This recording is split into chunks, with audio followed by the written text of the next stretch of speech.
Let's take a look at the labor screen.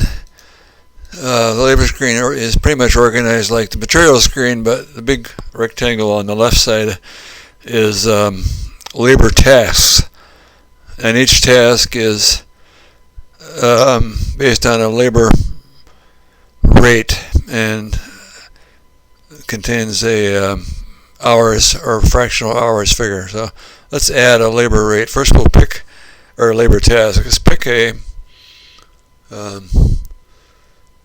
labor rate that is going to be applicable to this task on the upper right, and we're going to click plus on the lower left.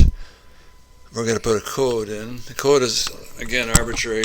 If you're choosing, you need to have a system of codes just to help identify your, and again, the vendor field is a way to subdivide and subtotal estimates.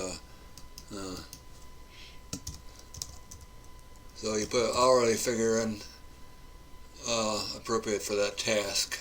It can be a fractional hour or whatever you want.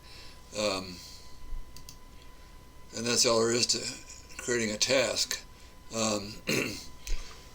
Tasks can be straight hourly rates, or they can be something like adding installing a linear foot of a piece of vinyl, for example. In this case,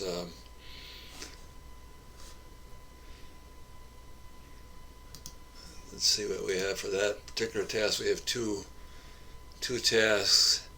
So you would put in hours and how long it takes to install a foot of whatever you're doing there, and then a rate, the cost for that same amount of time, hourly rate. So again, when you want to add a labor item to an estimate, single item, you just touch the right arrow, and the assemblies are the same assemblies you see on the part screen. There's two copies of it because when you're adding items to an assembly, if you're adding materials, you're adding it from the material screen. If you're adding labor to it, you're adding it from the labor screen. That's pretty much all there is to the labor screen.